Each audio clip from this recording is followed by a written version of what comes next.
Hello Virgo, ito yung reading mo for the month of December. So, ano naman yung mga makikita natin sa cards na mga energies. Ito ay maaaring mga blessings or challenges or yung mga maaaring mong kaharapin, mga paparating sa'yo. Maraming salamat Virgo sa patuloy na pagsubaybay, suporta. Malaking tulong po yung inyong mga lectures and comments. Please don't forget to like, follow, or subscribe if you haven't yet. Pakitignan na lang yung mga nakasulat sa description kung interesado ka sa private reading ko or pakipanood until the end of this reading. Nandyan lahat ng details at link. Ano na natin? Kuha tayo ng one card each color.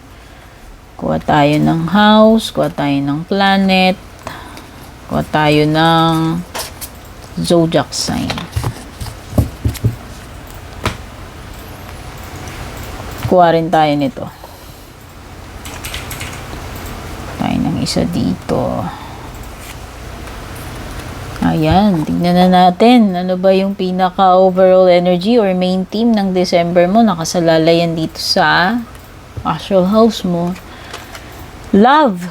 Okay? Mga love matters, relationships, connections, romantic or not. Tingnan natin to. 10th house, your achievement, status in the outside world. Tapos ang planet mo, Jupiter, wow, the planet ng expansion, your confidence, courage, self-belief, and luck. So may kinalaman din sa iyong yung swerte. Sagittarius, yung pinaka-energy ng December mo. This energy imbues power, superior confidence, and enthusiasm with faith, good fortune, and authority. So, meron about fortune and good luck, no? Maliwanag dito sa iyong Jupiter planet and Sagittarius energy. Okay? Baka meron ka ring Sagittarius na placement sa iyong birth chart. Pero pwede rin namang wala. Wow, so nakikita ko dito, you'll be able to achieve something siguro kasi may kinalaman yung 10th house sa achievements eh. Sa kung baga overall status mo. Okay. So nakikita ko dito, napaka-optimistic. Napakalakas ng loob mo. Ayan, nasa sayo yung drive, yung power, confidence, good faith, good fortune. Ang ganda ng energy mo pagdating. So siguro ikaw ay mas malakas ang loob, mag-try, sumubok, living out of your comfort zone. Nakikita ko na desidido ka. Ayan, ang ganda ng energy mo. Pwede rin related yun sa love. Nakikita ko baka yung iba dito magkakaroon ng leveling up, expansion pagdating sa romantic connection. Or kung anumang partnership meron kayo dito, no? Pero most likely sa love eh. Pagdating sa department na yan yung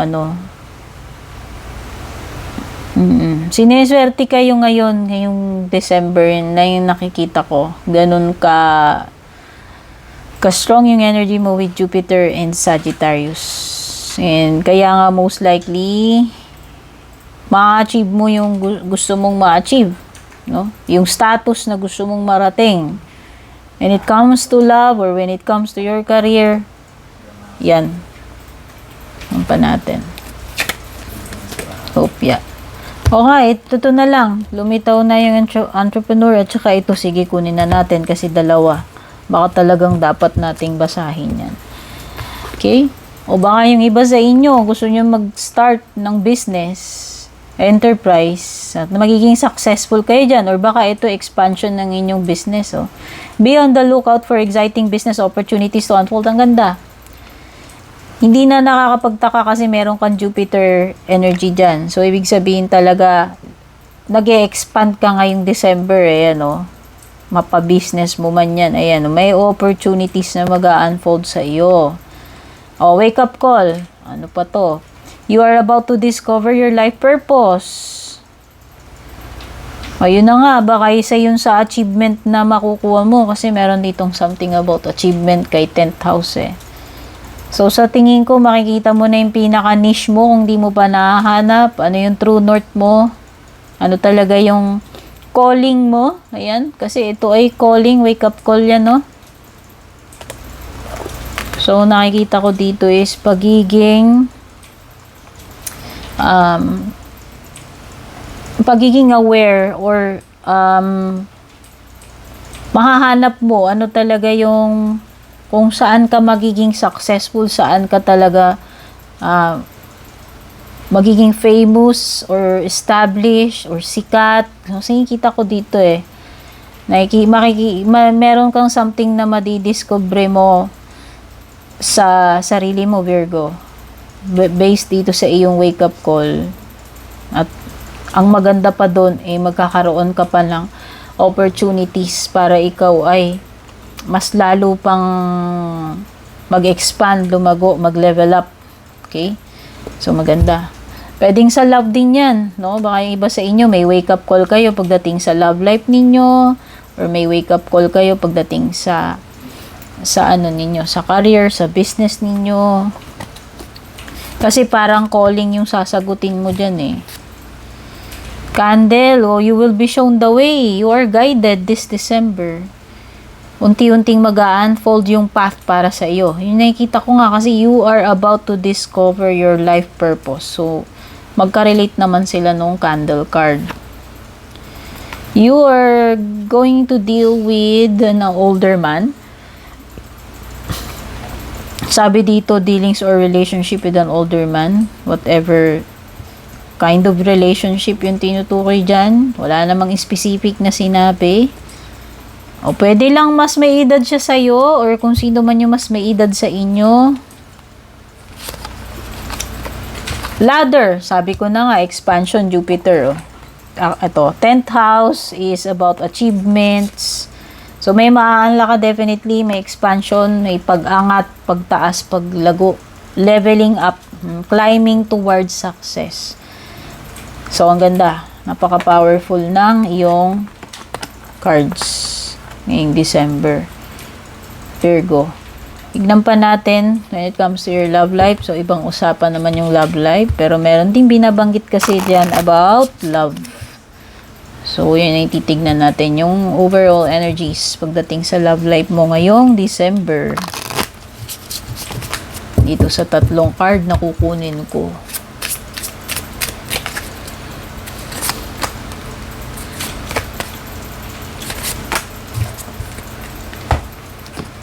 Longing, understanding, and dependence. Okay.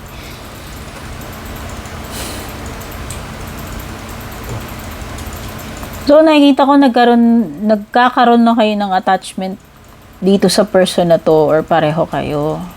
And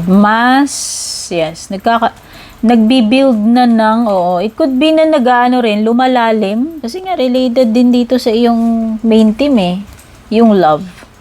So, nakikita ko dito parang mas nagiging malalim yung connection ninyo. Ayan, namimiss nyo na, the more na namimiss nyo ng isa't isa, hinahanap nyo yung isa't isa, and nagkakaroon din ng mas deeper understanding. That's why parang nagkakaroon na ng dependence sa isa't isa sa inyo. Kumbaga, mas nagiging dependent na kayo, mas nagiging mas clingy, mas nagre-rely na kayo, mas hinahanap nyo ng isa't isa. Kasi nga, lumalalim na yung connection ninyo. Lumalalim na yung bond ninyo netong person na to ngayong December. So, in a way, it's parang leveling up na rin. No? Kasi parang mas hinahanap nyo ng isa't isa unlike before. So, mas attached yan. Mas attached na kayo. Mas lumalalim na. The more na habang tumatagal, the more na lumalalim yung connection niyo, the more na kinikrave nyo yung isa't isa, the more na hinahanap niyo, the more na dun nyo rin mas lalong naiintindihan yung isa't isa, yung connection niyo, the more na nagkakakilala kayo. And then, maaaring itong December, ito yung energies pagdating sa connection ninyong dalawa. Okay? So, para sa akin, it's kumbaga lumalalim, nagla-level up. Okay? Yan pa natin yung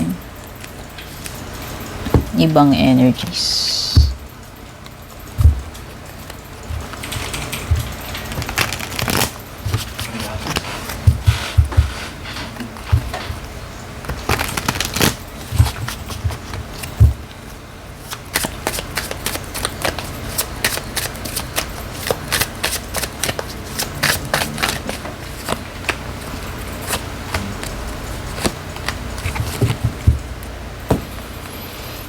Okay, may Aquarius energy, meron ka ring Leo,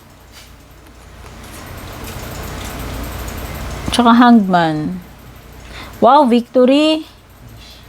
So, nakikita ko whatever battle itong kinakaharap mo, Virgo, lilitaw na ikaw ay superior dito. Ano man itong pakikipagsapalaran, ano naman itong battle na to nakakaharapin mo ngayong December. Ayan o, ikaw ang victorious dito eh. Nakikita ko naman eh kung gaano ka optimistic, 'di ba? May good fortune ka, siniswerte ka diyan, ang lakas nung drive mo, nung energy mo dito sa Sagittarius energy. So yan, yung mga signs na meron dito, you have Sagittarius, Aquarius, Leo. May kinalaman talaga sa battles or competition kasi meron kang 5 of Swords and 5 of Wands. Parehong 5 yan. Tignan nyo na lang sa numerology. Pero parang ang sinasabi dito sa 5 sa numerology is, pwedeng instability, exaggeration, exertion, strife, changes, freedom, or loss. Pero nakikita ko dito is strict competition. Hindi ka, mas lalong nagiging palaban ka, mas lalo kang competitive. Kasi nga yung Sagittarius mo doon ko nakita. So, kahit na may mga kakompetensya ka dito, confident ka lang at nakikita ko nakakayanin mo yan. Ayan possible na magkaroon dito ng mga conflict or drama. Ayan pwedeng magkaroon ng competition, disagreements, yung mga karibal, tension. Pero nakikita ko, gagawin mo lahat para lang manalo ka at all cost. Okay? Sabi ko nga, hindi palaban yung energy mo dito. Yun lang, pwedeng merong conflict or disagreements or misunderstanding, sabihin na natin. Pwedeng may mga drama, may ikse-ikse na dito. Ayan, kasi ito. 5, parehong 5. 5 swords, 5 wands. So, may mga bagay din na dapat i-surrender, i-let go with the Hangman. Or maaaring mamulat ang kaisipan, magbago yung isip, magkakaroon ka ng new perspective, new ideas, enlightenment. Okay, so nakikita ko dito, maaaring magbago nga yung pananaw mo about something. Okay, pwedeng ito ay release, sacrifice, pause, or surrender, or delay, sabihin na natin with the Hangman. Okay, pwedeng meron ng nagbago yung isip. Magbabago ng isip or pananaw. Tignan na natin ano yung closing na mensahe para sa iyo, Virgo.